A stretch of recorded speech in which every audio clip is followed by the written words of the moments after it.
What's going on, guys? Thrash here, welcome back to the channel, and welcome to a new video, where today, I'm showing off my pay-to-win hut team. Okay, more like pay-to-lose, am I right? Today, I'm going to be going through my team, my strategies, my abilities, and everything else you want to know about my team. I'm getting a ton of questions about it. I don't normally go through them as often as I have been, but every day on stream, people are asking, people have been asking in the comments. I've even gotten some DMs about my team, so let you guys check it out, and maybe you guys will enjoy it, maybe you guys will hate it. It's not nearly as good as some other creators, so like, don't hate on me too much, but it's pretty good. Alright, well, first up on my first line, we have the X Factor Nathan MacKinnon. One of the first cards I got this year, and he's been absolutely amazing. One of my favorite cards, for sure. And then I have Sidney Crosby, who I had on my fourth line for a while at 84 overall, because I didn't want to buy his base card or upgrade it anymore, because I didn't know if I was going to use him. And then on my free-to-play team, he's been so good that I had to move him up on my main team as well. So, Sidney Crosby, legitimately my favorite card in the game this year. If you do not have Crosby on your team, I highly suggest getting him and putting on that backhand beauty ability. I swear, I score so many backhand goals with him, and obviously this account's a little bit skewed. He only has 13 goals in 32 games. On my other account, I'm pretty sure he has like 90 goals in 110 games or something like that. He's unreal, and these 13 goals are all recent, because again, I played like 20 games with him, not on my first line. I had him on my fourth line, so I highly suggest Sidney Crosby. Next to them is the free Halloween Teravainen. If you don't know how to get him, just complete the Halloween objectives. It's a really good card. It is. And also a little tip for you guys, because a lot of people still don't understand.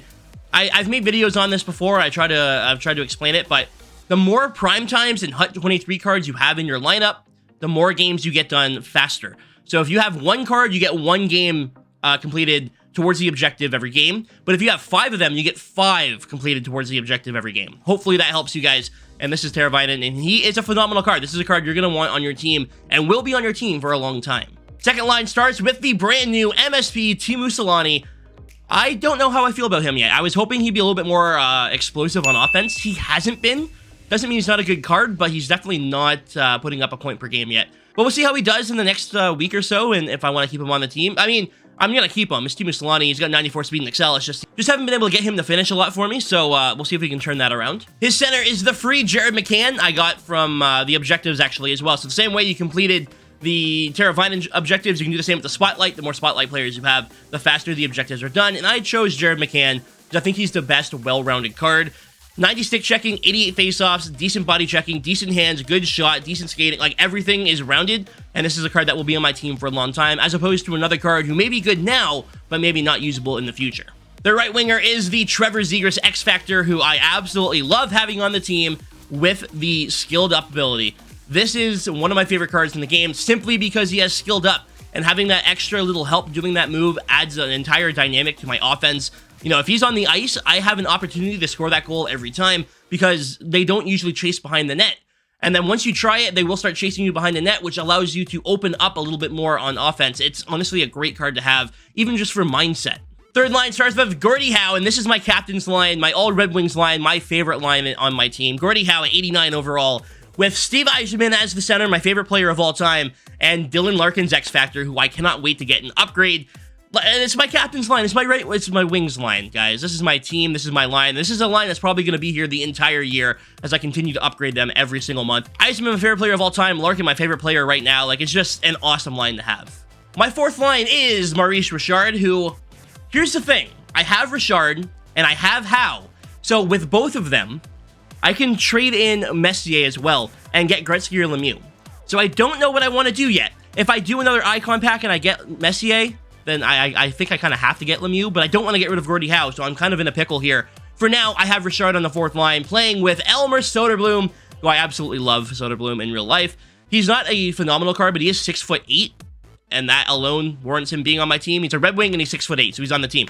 But he's also helping me complete the milestone objectives, and then I have Connor McDavid's base card, who, I mean, what can I say about Connor McDavid? Probably the best base card every single year, and will be for the next decade.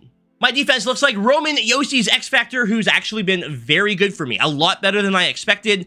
I don't know how long he'll be on the team this year, because I don't want to have too many X Factors or power-up icons, but he's been very, very good. And he's playing with Mike Green, the new MSP. One of my favorite players, honestly. I love Mike Green growing up, and he was on the Wings for a while, so he does make the All-Wings team at some point, so it's a great card to have for me, and it's pretty damn good. Second D pair, OEL, who has actually been a lot better than I originally said. I didn't like him at first. He's been playing a bit better for me now, so I have OEL. Here he is, 89 overall, and he's going to stay on the team for a while probably. And he's playing with Larry Murphy, another one of my favorite players. I love Larry Murphy, one of my favorite players growing up for sure. I remember him on the wings, and I absolutely love this guy. So another card for the all-wings team. And then my third line D pair is Kyle Quincy. Chris Letang. Yeah, I have Kyle Quincy. I have him. I'm not gonna use him, but it's Kyle Quincy. I'm not the biggest fan. he was never a phenomenal wing, you know what I mean? But he is on the wing, so I'll take it. Of course, Chris Letang I built with the Spotlight collectibles that you got for the objectives, the second tier of objectives anyway. So another phenomenal card, and another card that I'm going to have on my team for a while. I don't see a lot changing except for this card right here for a long time. I mean, I say that, but then EA's probably going to drop a bunch of MSPs this week, and I'm going to want them all, so. My goalie right now is just base Jake Oettinger. He is 18-1 for me. Had a pretty good run in champs with him. And then I have Patrick Waugh as the backup. He was terrible. Like, Waugh's card is absolutely terrible. I'll show you his stats here. Like, literally so bad. I still went 3-1 with him, but holy crap was he bad. Now, I have him here simply to help me finish the milestone objectives. Once those are done, he's getting traded in immediately. For synergies, I have Gladiator, Fly the Zone, Light the Lamp, and Thief. I would prefer to have more speed synergies on, but unfortunately, with the way cards are done right now, it's kind of hard. Later in the year, I'll be able to have Thief and Spark and Workhorse and everything else active all at once and really help give the team a boost. But for now, Fly the Zone is active and getting the job done. All these guys have that little extra speed boost, and it really shows. In terms of ability, Crosby has Beauty Backhand, Unstoppable Force, and Elite Edges. I really stacked him with the abilities, and I really do like his card. Solani has Close Quarters on. I don't know if I'm going to need that on anymore. He's not really doing anything with it. And then I have OEL with Stick 'em Up. Gordie Howe has Close Quarters on the third line. Yeah, third line. So I might as well keep him on him, whatever. And then Letang with Stick 'em Up as well on the third line D pair. Dylan Larkin, I have Elite Edges on. Zegras, of course, I have Skilled Up, and It's Tricky to make sure I can really get these deeks off right. Jared McCann has Make It Snappy.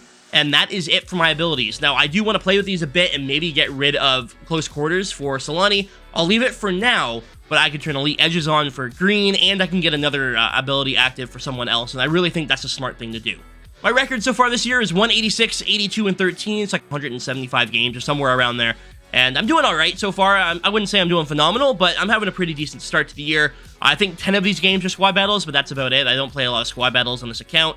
Did some at the beginning of the year for extra packs, but squad battles is just super boring. I can't do it. So here we go. That's my team record. I showed off my team strategies. Strategies. Duh. Idiot. My strategies. I don't really ever play with them, so this is what they're going to be the entire year. I play on Overload. Carry Dump is set to 0. Cycle Shoot set to 10. I don't really know what all these things do. I don't really pay attention. This works for me, and it's I might not be the best at the game, but I feel like I'm all right, you know? So everything's the same for every line. I try not to touch anything. And then in terms of the actual team strategies, this is what I run here. So I run a 2-3, a 1-3-1, 0 on the trap forecheck. I like to play back. Defensive pressure, I'm on Contain Puck and Collapse. I like to try and stop people from going for the wrap, and this seems to help out. Offensive pressure, I'm on Standard with Strong Side Slant, whatever the hell that means. Quick Breakout, and my defensive pairs are all 0 of everything, so I don't really ever touch that. Power play, formation, and everything, I don't know if any of this actually matters. I honestly don't ever play with it. But it's all going to be the same, because I just don't touch any of it. I don't want to touch any of it. I feel like if I touch it, I'm going to break something. So these are my strategies. Apparently, this one's actually different than that one.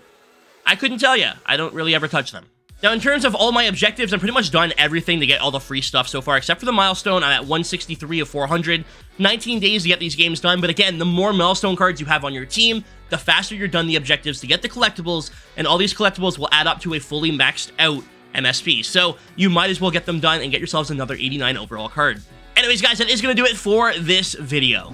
Appreciate you guys watching. Hopefully you had a good time, and let me know what you think of my team. It's definitely an interesting squad. A lot of players I wouldn't expect having, like Zegras, who has been phenomenal for me, and of course Kyle Quincy on the squad, who I need to get rid of, but I just can't bring myself to do it yet. Maybe this week's MSPs will change my mind. But regardless, thanks for watching, guys. I also want to point out I do have the MAURICE Evo card. It's in a set right now because I don't want to accidentally trade him in. He's only an 85, but once he gets like 2 more goals, he's going to be one of the best defensemen in the game. So that's going to be added to the team as well. So there'll be Green, Murphy, and Cider as my top 3 right D-men very soon. Anyways, guys, thanks for watching. Stay frosty.